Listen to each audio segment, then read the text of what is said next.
So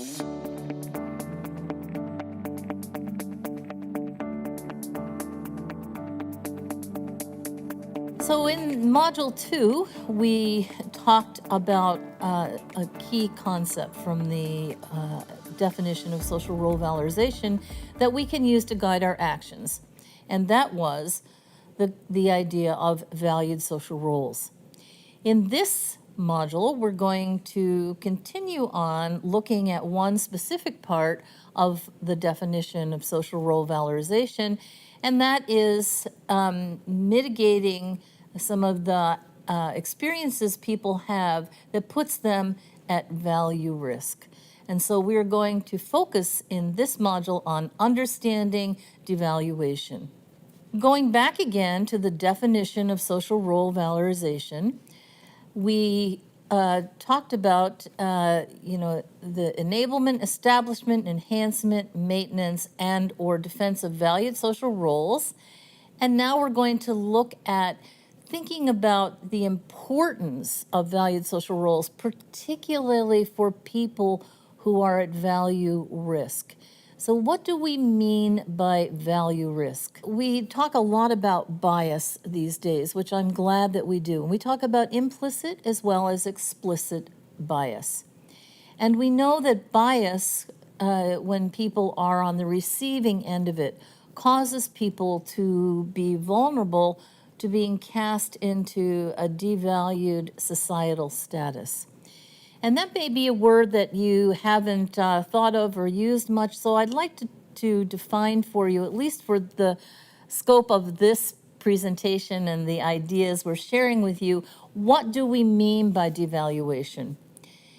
So devaluation is the attribution of low or even no value to a person or group of people by another person or group of people on the basis of some kind of characteristic that a person or a group has that is a difference that is perceived in a negative way.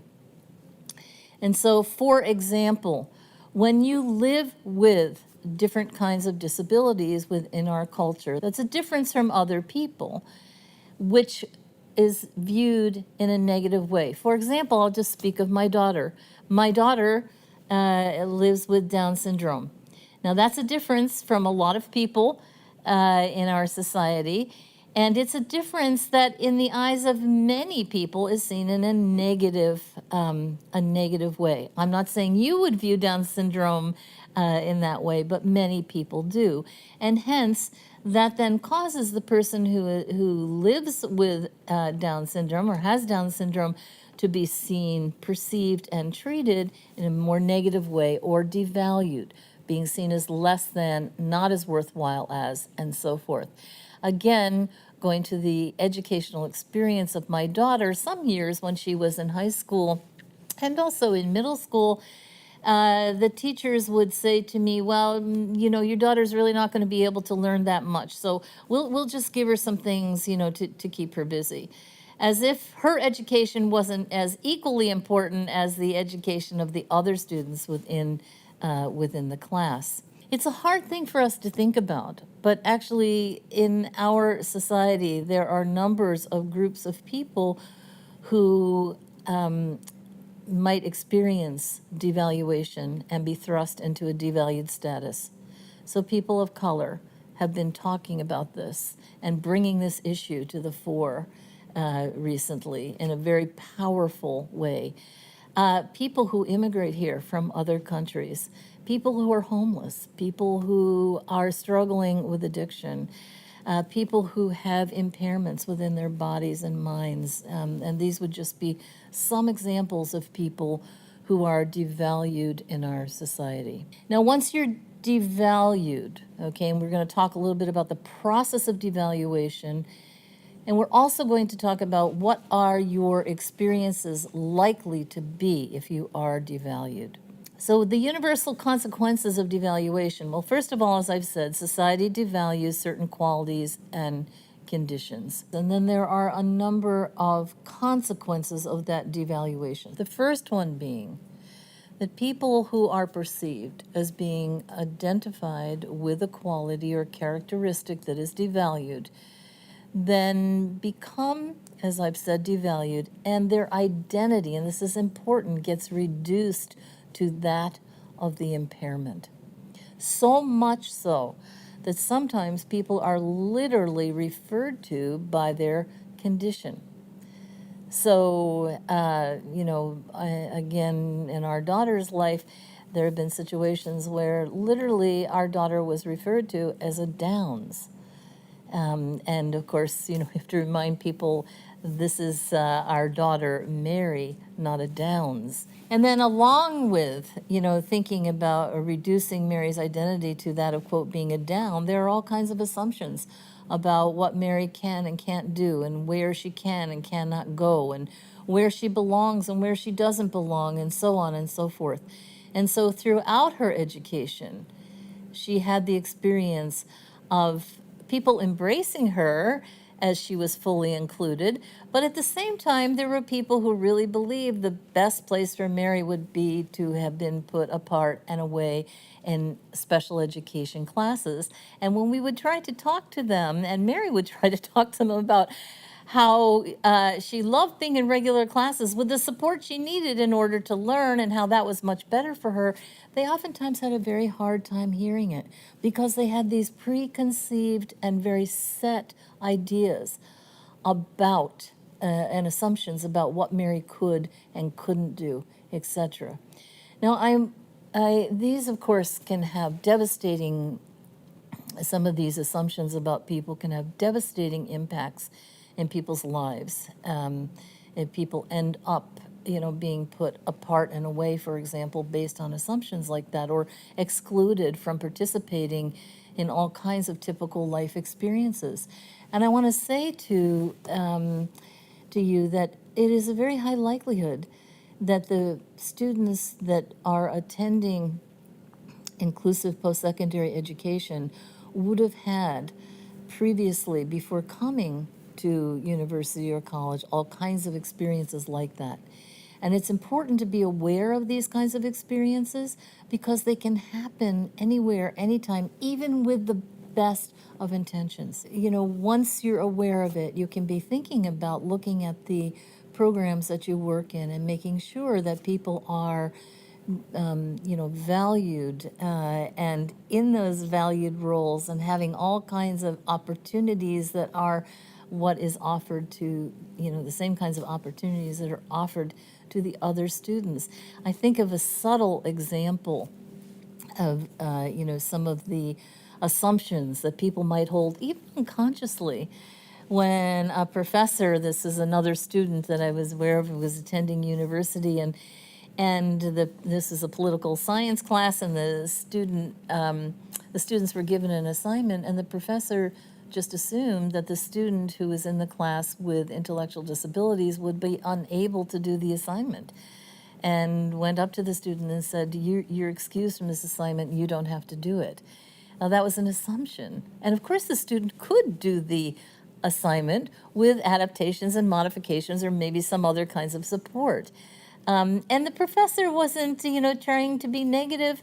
The professor was actually trying to be helpful, but that just shows you the unconscious assumptions that oftentimes are displayed that come from perceiving people as, their identity is reduced to that of their impairment, which then, is a very limiting view of people. Another very hurtful life experience for people who are devalued is that they continually get subjected to not only stereotypes, but really negatively valued, devalued roles, in contrast to the roles that you've seen pictures of the students in. For example, I want to share with you some devalued roles that people who have been thrust into devalued status have experienced in our society throughout history.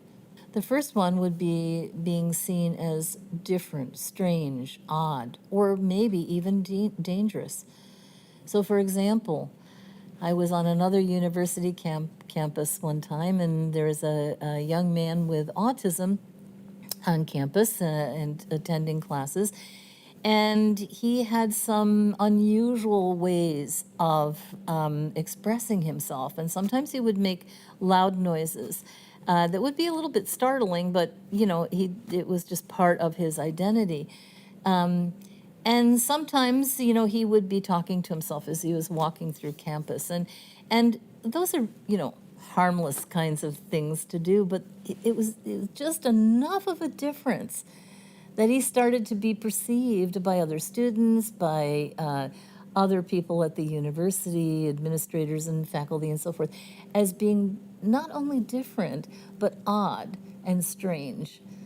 And of course, once he got seen that way, then the people kept their distance, right? And so he was on campus, but he really wasn't part of campus, simply because of a few harmless kinds of ways of maybe expressing himself, I don't know, that were different. Another role that is a historical role is that of being a lifelong child. So this is particularly apt to be imposed on people who live with intellectual impairments, who are seen as, never really being able to grow up, and always having to have, parental like guidance. And I can tell you that I've spent quite a bit of time with families whose family members have gone to university and college. And of course, it's hard for any parent when your family member goes off, leaves home. It is particularly hard for family members of students with intellectual disabilities because of the usual reasons. And then on top of that, oftentimes families have been socialized to really embrace this role that their child, even though now an adult, really is never going to grow up. And so you can imagine, I think actually people can relate to this, how frustrating it is when you're an adult and you keep being treated as a child. Another role that people get cast into is that of being an object of pity and charity.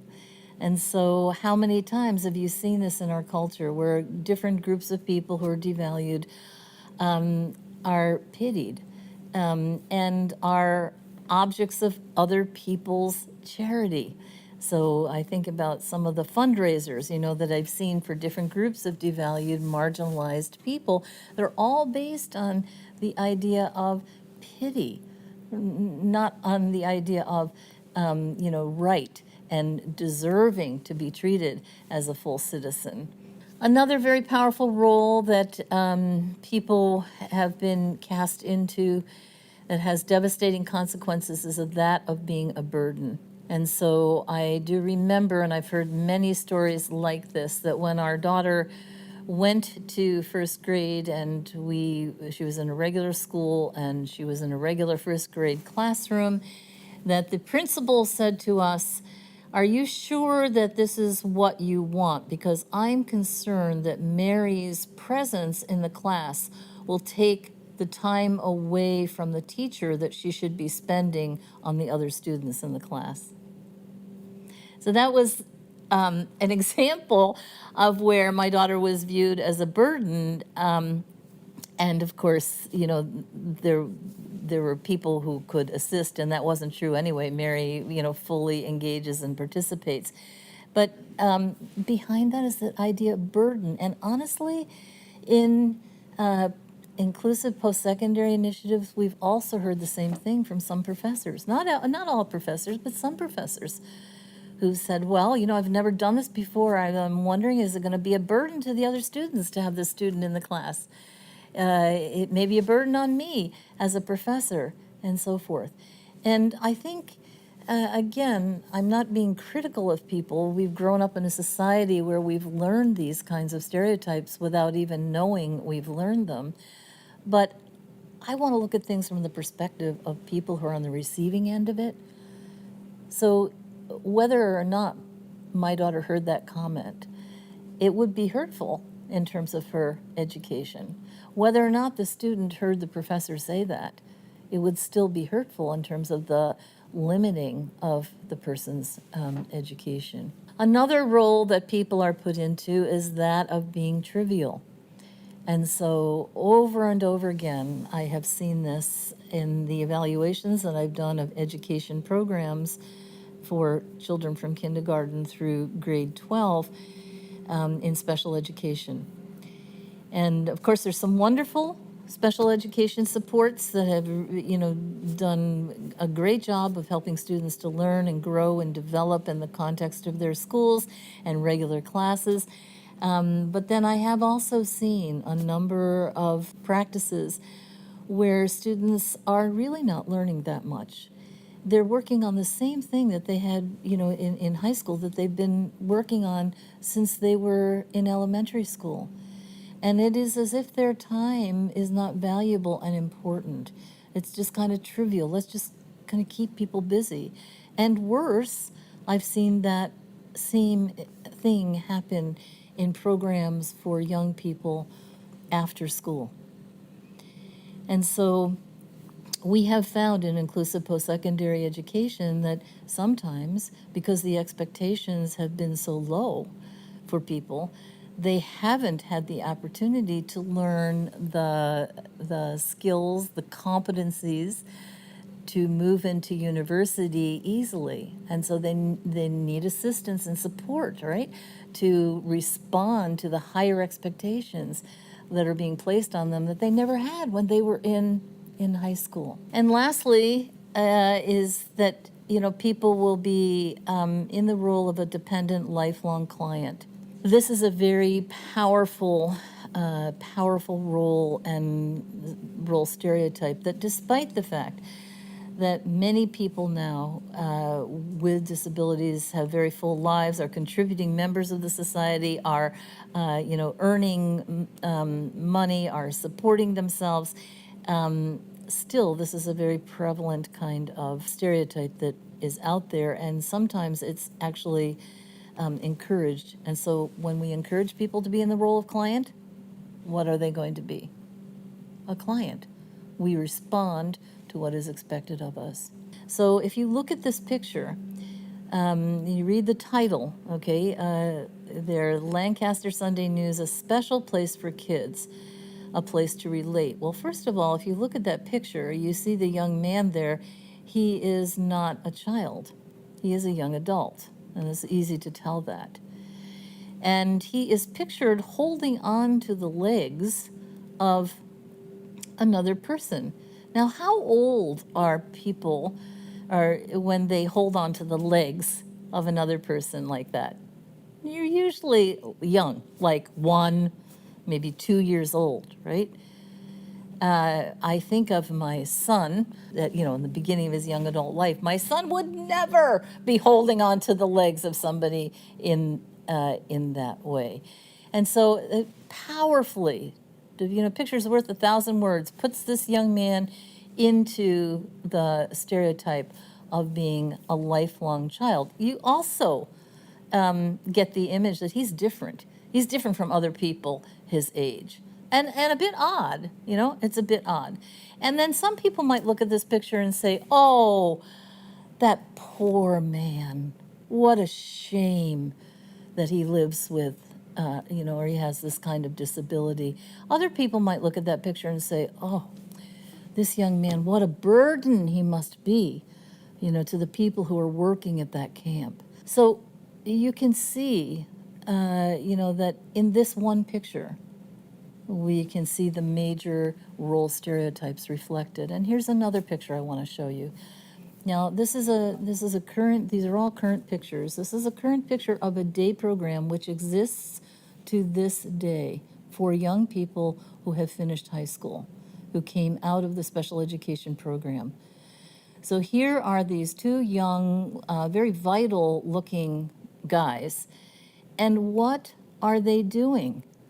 They're sitting at a table with a child's puzzle in front of them. And if you take a look at the background there, you see the shelf. I don't know if you can see any of the things on the shelves. They are all toys designed for young children. So clearly, you can see these young men as well being cast into the role, being odd, different.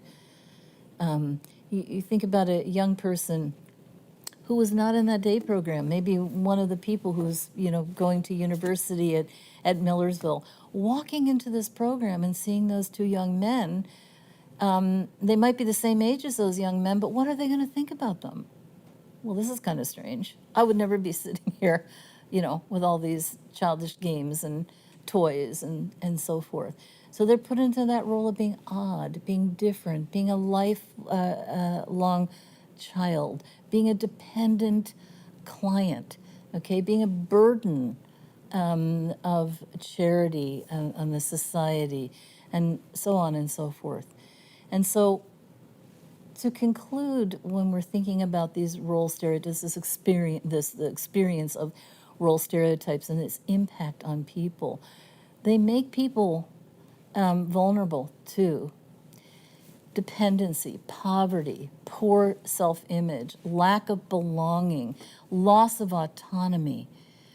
So these negative stereotypes have really impactful experiences on people. And when people come to campus, I think that it is safe to assume that they will have experienced in some way, shape, or form some of these role stereotypes, which puts them at value risk. Another powerful experience of devaluation that people have is being put apart and away from others in society. In other words, being distanced from others. And so there are several ways that people get distanced. One is by literally being excluded. If you spend any time with someone who uses a wheelchair, you know that despite all of the efforts to make settings in our society accessible, there are still loads of places that you can't go to. Well, you could go to, but you couldn't get in them. Or once you get in them, you would not be able to use the restrooms because they are not accessible. So that would be an example, of putting physical distance between ourselves and the people who make us feel uncomfortable or people we see as being unworthy, so to speak. Secondly, is we put physical distance between ourselves and others by physical segregation and congregation. So what do I mean by that? Is that we will put people together in a group who we think belong together because they're all kind of the same, and then we put them apart and away. And so still in our schools, this happens. I went to visit our local high school one time, and I was just appalled to see that, first of all, there was a separate special education class. Now, not only was there a special education class, the students in the special education class arrived at the school on a different bus. They did not take the bus that all of the other students took. They arrived at a different time after all of the other students had gotten settled into their classes. They went to their classroom and they never came out of their classroom. You think of a typical high school, kids are all over the place, right? Throughout the school. The kids in the special ed room, they stayed in their classroom all day long. The only place they got to go was across the hall to their locker. They left school earlier than all of the other students. So they didn't even encounter students walking through the hallways. And they went home on the separate bus. Now that is a current example of this idea of putting people together and apart and away from everybody else. And so this puts you at risk. You think about what kind of message is being conveyed to those students in that high school about themselves, about their place in society, about their potential, about what they have to offer, to other people. And so when we think about, inclusive post-secondary education, it's just a great opportunity to give people who may have had that kind of an experience an opportunity to be fully welcomed and to belong, in a typical way, typical campus and so forth. Okay, so here are some photographs of, what I've been talking about, the segregation and congregation. You can see here the class of kids who are grouped together simply because they all use wheelchairs. And then you can see the large residence where adults with disabilities are living together, not because they chose to live together, they knew each other, and they said, let's get a big place to live and live together, but because they were put there by the system. And they also, this residence is apart and away out in the country, so they don't even get an opportunity to see neighbors and so forth. And this is a very interesting example where there was some consciousness that it would be important to have an adapted swing so a child with a disability or children with disabilities could swing on the swing in the playground. But it's so interesting how this was done. If you notice, there's the adaptive swing. If you just look in the distance there, you see the playground is right there, okay? But the swing has a fence around it. Not only does it have a fence around it, but it has the sign on the fence saying this is a restricted area. Only the carers are able to come into this area with a child who wants to go on this swing. Such a shame, right? So close, yet so far. In contrast to the next picture, where this is a playground, an all abilities playground, where kids of all abilities can play on this playground and have a good time together. And I just want to say, even in some universities and colleges throughout our country, there are classes, special classes where people have been put together, congregated together, not based on interest or anything, but just because of their label, apart from the other students. Okay, so classes for students with autism, special classes for students with intellectual disabilities, and so forth. And what does that do? It just perpetuates the perception that people need to be a part, that they can't be included. And of course, you remember in civil rights, and it was very clearly decided, separate was not equal. So what message is being given to people when we put them apart in a way about their citizenship? As well as physical distance, we also can find examples of social distancing, where people are present, but they're not part of. They're not really, fully included. Here would be an example in a setting for younger children in school, where the student is in the class. It's hard to believe this still happens, right? But standing in the corner there in timeout. So in our college and university programs, sometimes you will see this where the students are physically present, but socially, nobody's really engaging with the students. And they're not really part of things, they're physically present but not really part, and not really socially engaged. And so what does it say to another person, when people don't want to be near you, around you, engage with you? You're not really part of things. You're always kind of on the periphery of being involved. Not only is a negative message conveyed to people when they're distanced from others, but also it makes you less safe. We know that the thing that makes us safe is to have other people around us. And so I think this is something that's been thought a lot about on college and university campuses, that you want to go places with your friends, be walking with another person, So being with other people helps you as well to be safe, and you're at risk if you're always alone. Another experience that people are likely to have when they're devalued that puts them at risk is they get stigmatized. Here's an example from the field of aging. We know that elders are on the receiving end of explicit, implicit bias as a group of people, and they're oftentimes thought in a negative way.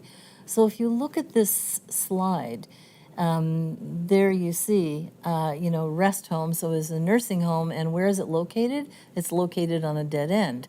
So then to add insult to injury, of course, one of the stereotypes that surrounds older people, the way they get stigmatized, is that they're near death. So these images are pretty stigmatizing. Here's another one, the sign for the cemetery, right? The picture of the elderly people. And of course, the picture's not particularly flattering, the icon, right, with the older people bent over and, headed toward the cemetery, reinforcing that stereotype I just mentioned. And what kind of image do you get of the people who are riding in this van when you see the wording on the back of the van? And it's not only the name of the service there, but then you see it also draws your attention to, in case you observe any abnormalities, please call. So you just wonder, who's in that van? And all kinds of images are probably coming to mind. And this is a textbook that's used in university to teach students about, helping adolescents who have emotional problems. Well, look at the cover of that book. What kind of image are you going to have in your mind of the people that you're supposedly learning how to assist? And of course, I just want to go back again to this picture. The images there are so potent, so powerful. Just one look at this picture conveys so many negative messages about those vital young men based on the environment, right? The activities that they're engaging in, the toys on the shelf, and so forth. So image matters when you are stigmatized, either as a group or as an individual. It puts you at value risk, because when people think about you in a negative way, then they start to act on that thinking and treat you in a negative way, whether that's done in a really obvious way or maybe in a more subtle way. So we want to pay attention to image when we're thinking about what are the images that surround the people who are involved in the programs, the inclusive post-secondary programs. Now, people who are devalued in our society also experience a lot of control.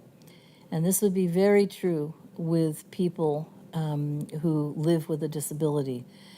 There are all kinds of, it's a common experience. There's other people who tell you what to do, when to do it, how to do it, and other people who want to make all of your decisions for you. And even some of the rules and regulations that we have in our society at large are very controlling over the lives of people who live with disabilities. And so I think this is an experience we can all relate to. It's really frustrating when there are people around you who want to control you. And particularly as you develop into adulthood, and you want to make your own decisions.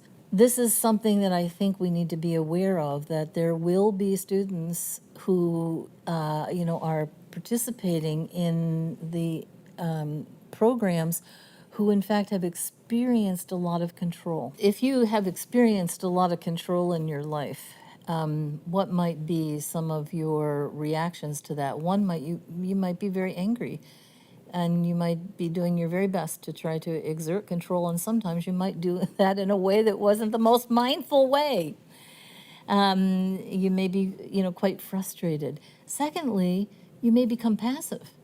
If everybody's told you what to do, when to do it, how to do it, and that's what you've gotten used to, you may be very frightened of making your own decisions because you don't have the experience, you don't have the knowledge base from which to do that.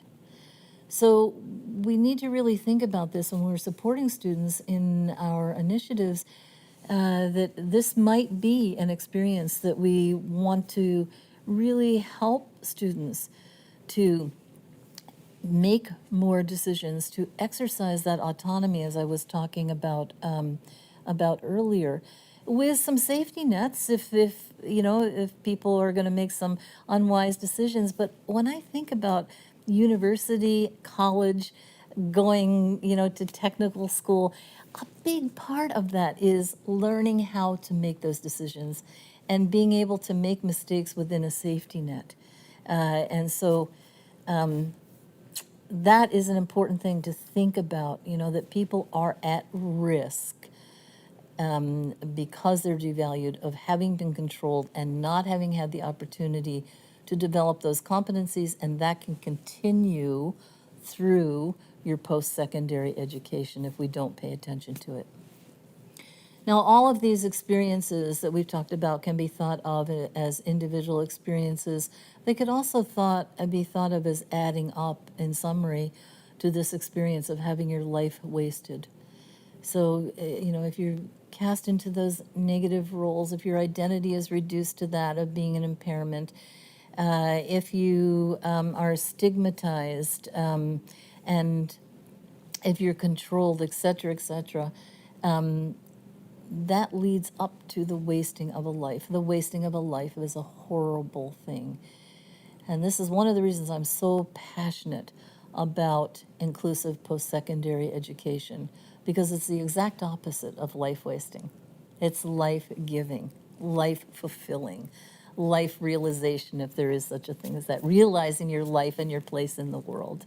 All of these experiences then culminate with this last point we want to make, and that is that people have been subjected, or people get subjected to discrimination, and discrimination puts you at value risk.